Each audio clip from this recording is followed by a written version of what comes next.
ni muuaji.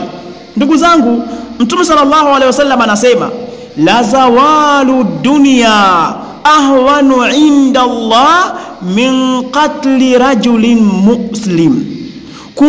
Kuondoka dunia yote, hili jambo ni jepesi mno kwa Allah subhanahu wa ta'ala kuliko kumuua mtu ambaye ni Muislamu.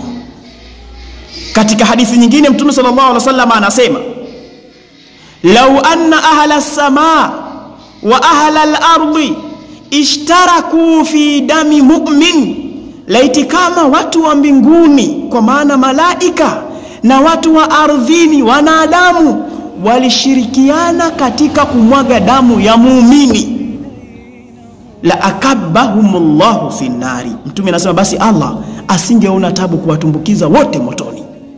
Kama watu wa mbinguni na wa ardhini wangeshirikiana kumuua muumini, kumwaga damu ya muumini, Mtume anasema basi Allah angewatumbukiza wote motoni. Ndugu zangu, hii dhambi ya kuua sio dhambi ndogo, ni dhambi kubwa sana. Watu tunatakiwa kuikimbia na kujiepusha nayo mno ndugu zangu. Dhambi ya kuua sio dhambi ya kawaida. Na ndio maana dhambi hii Mtume Allah subhanahu wa ta'ala ameiwekea adhabu tofauti tofauti. Uqubatun fi dunya wa uqubatun fil akhirah. Dhambi ya mauaji Allah ameiwekea adhabu hapa duniani, lakini akaiwekea adhabu kesho akhira, kwamba unaadhibiwa hapa duniani na utaenda kuadhibiwa kesho kwa Allah subhanahu wa ta'ala. Miongoni mwa adhabu za hapa duniani za muuaji al-qisas. Allah anasema walakum fil qisas hayatun, mna nyinyi katika kulipiziana kisasi uhai mwingine, maisha. Kwa hiyo yoyote muuaji, sheria imeweka huyu naye auliwe kama vile alivyomuua mwenzake. Kwa hiyo ndugu zangu katika imani, hii dhambi ni kubwa. Adhabu zake zinaanzia hapa. Ukiua, sheria inasema na wewe uuliwe kama ulivyomuua huyu mwenzako. Umeua kwa bunduki, uliwe kwa bunduki. Umeua kwa upanga, uliwe kwa upanga.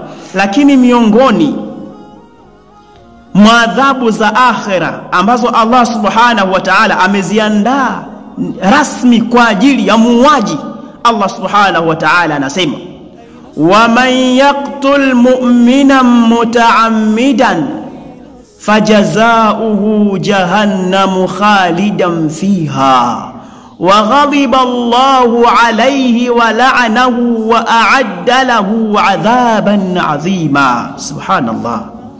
Allah subhanahu wa ta'ala anasema, na yoyote atakayemuua muumini kwa makusudi, amekusudia kabisa kumuua muumini, Allah subhanahu wa ta'ala anasema fajazaohu jahannam khalidan fiha, mtu huyu malipo yake ni moto wa jahannam. Adhabu ya kwanza ya akhira hiyo, malipo yake mtu huyu ni moto wa jahannam. Tena Allah akasema khalidan fiha, atadumu humo milele, hata toka muuaji.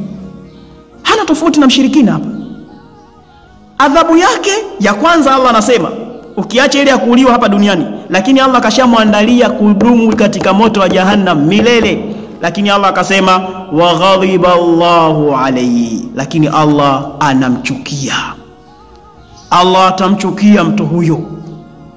Manake chuki za Allah, hasira za Allah zitakuwa kwake yeye. Wa ghadiba Allahu alayhi wa la'anahu, lakini ya tatu Allah anamlani mtu huyu muuaji.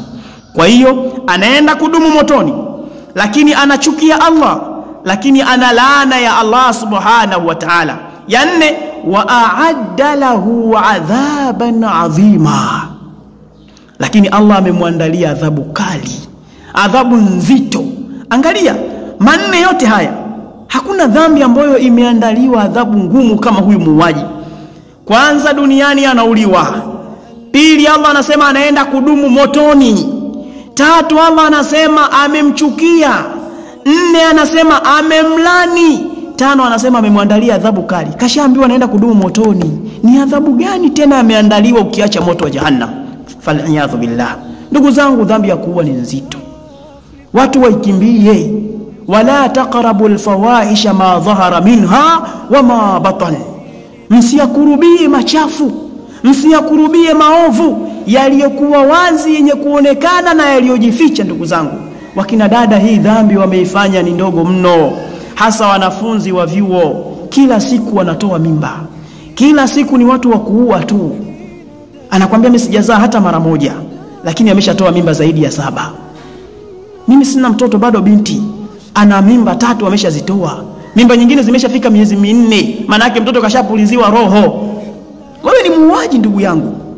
Kama umeifanya dhambi hii, basi tubia sana kwa Allah subhanahu wa ta'ala, na umuombe sana istighfari akusamehe kwa kosa hili uliolifanya, ili usije ukaenda kukumbana na adhabu ambazo Allah subhanahu wa ta'ala ameziandaa kwa muuaji. Subhanaka Allahumma wa bihamdika ashhadu an la ilaha illa anta astaghfiruka wa atubu ilaik.